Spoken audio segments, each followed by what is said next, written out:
Hey, what's up guys? Rampedi here. The big one has arrived. Orlando Pirates versus Mamelodi Sundowns. Let's go. That's how it goes? They keep asking about the best when they know it's me. Okay. Asking about the rest when they know it's me. Straight in, I guess. You know it's me. This is the moment that I've been waiting for. The two best teams go head to head for 3 points. I mean, I'm excited. Orlando Pirates versus Mamelodi Sundowns. I get happy, guys. I get happy. I'm so happy that I don't even want to talk about everyone else. I don't want to talk about all the other fixtures. This is the one I've been longing for a long time because it gives me the chance to see how far behind is Orlando Pirates from Mamelodi Sundowns. And it's at Orlando Stadium. It's at Orlando Stadium, so Pirates are actually under pressure to win. It's in their home ground because if a draw happens, I mean, Mamelodi Sundowns will take a draw. They'll be like, okay, cool, we're still clear of you guys. But the fact that it's in Orlando, they're under pressure, man. They have to win. There's very little excuses that Orlando Pirates can use. And the funny thing is, when you look at the last 4 games that these two teams have gone toe-to-toe together, it looks very close. You know, Orlando Pirates have got 1 win. There's a draw. There's 2 wins for Mamelodi Sundowns. But in the last 4 league games, Orlando Pirates win 0, draws 0, Mamelodi Sundowns 4 wins in a row. Sundowns have really dominated this fixture. They really have. And I'm willing to go as far to say that if Sundowns win tomorrow, the league is done. It's finished. Thanks for coming. It's only September. Because as it stands, Sundowns is 8 points clear of SuperSport United, 10 points clear of Kaizer Chiefs, 11 points clear of Orlando Pirates. If they get another 3 points, it's over. We're only going to be watching who's going to finish second and third. So even though those 3 teams have got games in hand, there is no way, and I mean no way, that they will catch Mamelodi Sundowns. Former Free State Stars, Orlando Pirates, Cape Town City and Polokwane City, and as well as Bafana Bafana playmaker Mpho Makola is in the building. The big game is tomorrow. And I simply asked him, what's your prediction? And he gave it to me. The next guest on Playing the Field with Shakes is someone that I highly respect, somebody who can pass a ball, somebody who can hit a free kick, a playmaker, a baller, Cape Town City, Free State Stars, Polokwane City, Orlando Pirates playmaker, Mpho Makola. How are you doing? I'm well, thanks, and yourself, my brother. I'm good, man. It's great to have you on the show, man. It's really good. Also, Bafana, let me just throw that in there. So the first question that I'd love to ask you, man, is, you know, you signed with Polokwane City, they gained promotion. I'm sitting here wondering, aren't you not supposed to be in the DSTV Premiership, man? Yeah, for the longest time, I really didn't want to speak about that. Yeah. And the first time I spoke about it was on Metro, and I needed like this to say it in the because I just wanted to let go of that. You know, whatever happened there. Yeah. Yes, I'm supposed to be in the DSTV Premiership, but I'm sitting at home now. But it's all good, man. For me, it's a chapter where I've closed. So I'm just looking at the future. No, I see that, man. I mean, of course, I still think you a great baller and everything like that. So the question that I have to ask, because the audience are going to ask me to ask it, is, are we ever going to see Mpho Makola on a football pitch again? Yeah, most definitely. I mean, I'm fit. Even though I'm not training with the team right now, but I'm fit, I'm training. And, you know, anything can happen. It's still a long season, still a long way to go before the season ends. So, hopefully, I'm praying, hopefully the fans will see me on the pitch very, very soon.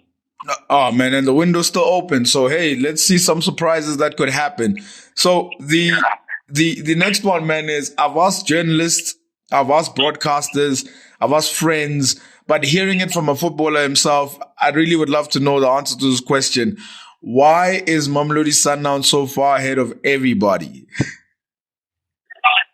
To be honest with you, there are so many reasons why we are so far, but I can give you maybe just a few. One, I think the technical team Yeah. The players, the whole stuff, they really work their asses off.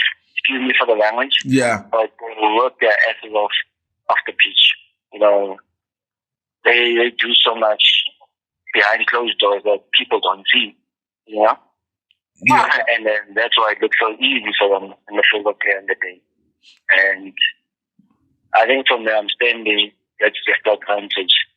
And they've been consistent. I mean, the stuff that they do, is it like magic tricks? Is that not something other clubs can do, or other clubs are not necessarily doing?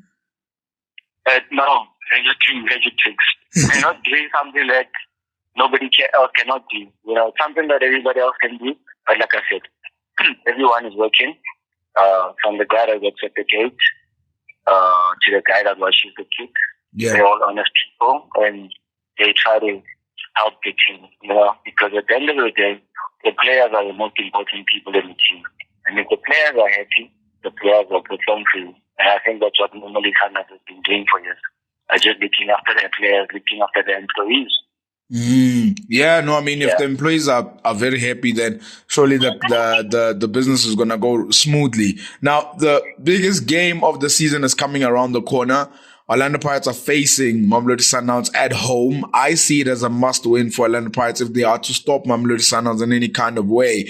From your side, having watched Mamelodi Sundowns, how they play, and you talk about the philosophies that they have, I mean, what can Orlando Pirates do to stop a Mamelodi Sundowns, or at least beat them in 90 minutes?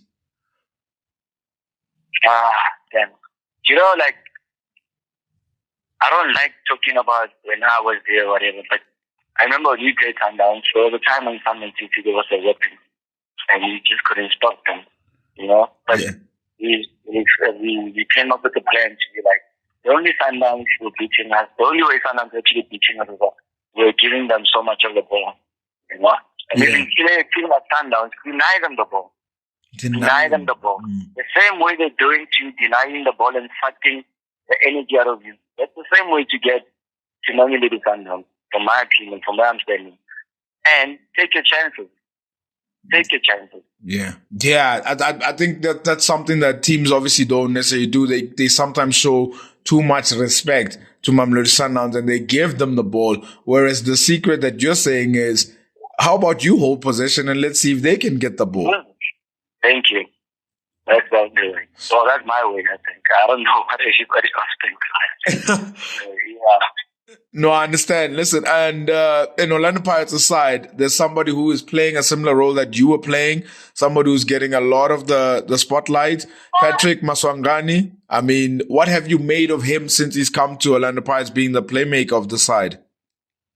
I think he's a great player. I think he's an awesome player. I mean, you can tell it's from the township, you know? And to be honest with you, I know Mishishi is very far, you know? I don't want to compare him to Mishishi, but I feel like he can get there. Wow. Because I look at his ball retention. He never loses the ball easily, cheaply. You know, he makes sure like every time he gets the ball, he doesn't lose it. And that's something that Mishishi has been doing for years now. Oh man, I think it's a very key thing that you're mentioning there, because I actually asked a question on social media to say that do we have a successor for Themba Zwane in terms of Bafana and as well as in South African football, and you're saying that he could get to those levels because he's much younger than Themba Zwane. Yeah, most definitely, you know. And what I like is they're from the same township. Wowzers. I mean, that's going to be great. I mean, we're going to see two playmakers go up against one another within the next game in the DStv Premiership. If I have to push you for it, man, at Orlando Stadium, Orlando Pirates versus Mamelodi Sundowns, score prediction, how do you see that going, man? Listen, football, we cannot predict scores. You know, out of 10 people, 10 of us can be wrong with the score line. Yeah. You know, and one can get right or whatever. But I'm just going to be like, once the Pirates always a Pirates. So I don't know what the score line will be. I just want Pirates to win. Now, 100%. You guys say once and always anyway. So I totally do understand the Orlando Pirates theme going. Now, this other team from Soweto, 2 wins, 2 losses, 2 draws. an inconsistent run for Kaizer Chiefs. Now, being a player, because we all have our thoughts of what could happen and all that stuff. I mean, what would it take for Chiefs to bring back those glory days, man?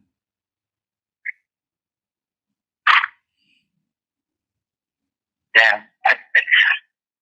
I'm trying to think of something that, like I said, what has kept Sundowns going Yeah. the past for so long is because of the philosophy and the structure and everything of the team, Yeah. how they play, the brand of football that they play. Sundowns, Chiefs, are supposed to play similar type of football. It's like Liverpool, Arsenal, and Man City type of game, Yeah. So the past years, Chiefs have been chopping and changing coaches for one. Coaches that don't bring the philosophy of the team forward and run with it. That's why they haven't been able to produce the likes of Jabukule, Junior Kanye, Skapunarati from the development structure. Because it's like maybe something is done differently at the lower ranks in the youth, and then players when they get to the first team, when there's a coaches from outside the country who want results. He's not looking at, and it makes it difficult for the youngsters to adjust and adapt to this type of football, a result-chasing football in the first team, where they've been exposed to so much in the development. You understand? So it's really difficult. I think they should just go back, sit and say, this is how we want Kaizer Chiefs to play. Kaizer Chiefs is a championship team. They are the team that we grind for results. We have 5 players that is give me the ball, your Lodge, achieve the issue of Shaba. You understand? There was just to name 2, players that would make things happen. It should be near. And you need those kind of players. No players that are going to play sideways, long ball, and hope for results. Now, that's no Kaizer Chiefs time. Sorry, but it's not. And if people get offended, it's okay. Everybody has an opinion. Yeah. And that's my opinion. Yeah. Yeah, see, that is such a key point, man. I'm sorry to touch on it because it's like it's just unloading a whole lot more of learning that I'm getting from this whole thing. So I mean, when Eric Matoa left Kaizer Chiefs, I was speaking with a friend and saying, "Wow, Kune is the last one that is there from when you would say the glory times are there." I mean, is the next route to try roping former footballers within the squad in some kind of way, in a administrative role or in a technical advisor role, so that they can remind them of this is what Kaizer Chiefs stands for and this is who they are? You know what, I was reading a book. I'm not done with it. It's called The Capitalist Nigger. So what it says is, if we, as sorry to use the word nigger, but blacks want to get the rights we need to copy them. You understand? Copy some ways of how they've been doing things over the years. So coming back to football side, look at all the recent teams, how they've been successful. Look at them. They always bring ex-players. I'm not saying every team should do that, because not everyone is cut out for that. Not every footballer wants to be part of football after playing football. You understand? Yeah. But 90%, 80% of footballers want to see themselves back somewhere, being involved with the game or whatever. And it's a good opportunity for our country, for our teams to do that. I mean, you can look everywhere in the world, in Europe especially. Former players are somewhere involved with the team, be it in development, be it administrative side or whatever, but they somehow involved with the team, Yeah, so, but it's, like I said, nowadays, I think in our country, football is business more than what it was about before. And hence, there's always, you find the team has been sold, now players have to allocate to that side and everything changes, and now players don't get paid on time, it's frustrating for players, And for people outside to say it, and when players start speaking, be like, no, but we players, what are getting paid so much? And they know nothing about what's going on out there.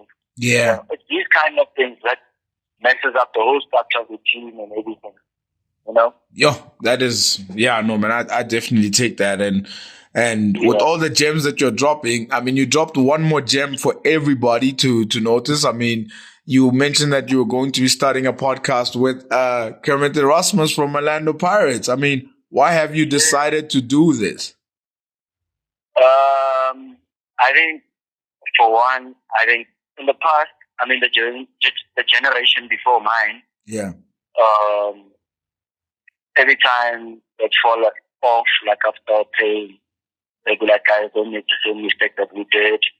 Our challenges were this and that and that and that.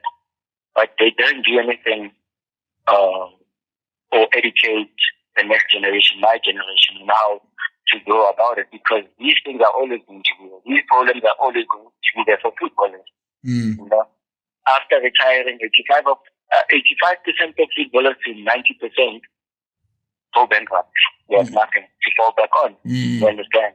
So these are the things that we want to just try and help out the next generation of footballers, not just footballers only, but people, entrepreneurs, on how to go about this life thing, you know? And these players not to get exploited, know their worth, you know? Now that's great. I mean the name of the channel again, just so that everybody can know and where to find it. I mean, I know you're on Instagram and Kermit Rasmus is on Instagram as well, but the channel on YouTube, the name of it again? No, it's plugged. If you can just type on YouTube, and there's already people that have subscribed, and there was only one episode also of Kermit that we did. So yeah, it's plugged. It's called Plugged. Instagram plugged, YouTube plugged, and Twitter as well. I see. No, man, I appreciate that. And Mpho Makola, thank you for being a guest on the show. If there's one thing I would ask you to probably look into in future, if you can, a free kick specialist coach, because we definitely need that in today's game. Yeah, I think my son is already doing that. I think he's got a left foot. I just hope he plays and he looks like he's got a lekker technique. But I don't want to put any pressure on him. But yeah, I mean, if there's anyone who wants help with that, I'm open for that at any time. Oh, 100%. Thank you so much for joining. Really do appreciate it. Please take care of yourself, man. Thank you, Sheikh. Take care of yourself, and thank you for having me, brother. Always a pleasure, man.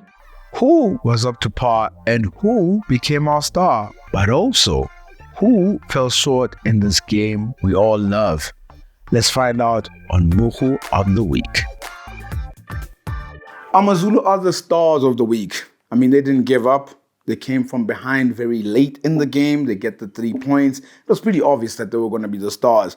The Moegoe of the week.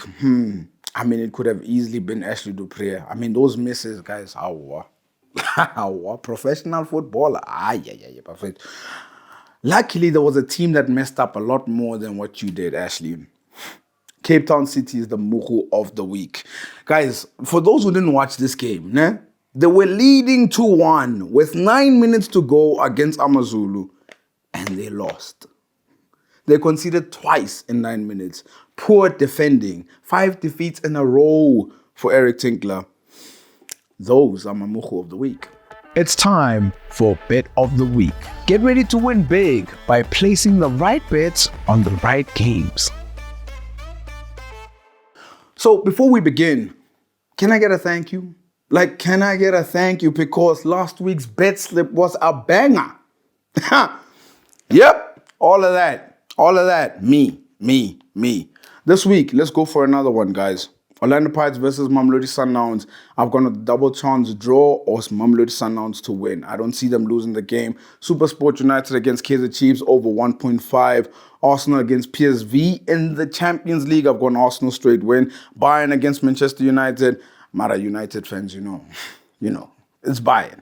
And Manchester City going up against Forest over the weekend. Manchester City win. Arsenal against Spurs. I've gone with Arsenal straight win. That's 2 Arsenal wins in the bet slip, right? 2. The odds 8.60. And if you want to win with me again, click on the link below. Remember to practice responsible betting at betway.co.za. We've come to the end of the show. DSTV Premiership action tonight. UEFA Champions League action tonight. It's a lot. But before you go, don't forget to like and subscribe and hit the notification bell so you're notified for future episodes. I believe. I believe. I believe. I believe. I believe. We believe. I believe. I believe. I believe. I believe. I believe. We believe. I believe. Believe in the Bucks with a risk-free bet, and if they lose, we'll refund you in cash. Betway, official Springbok sponsors.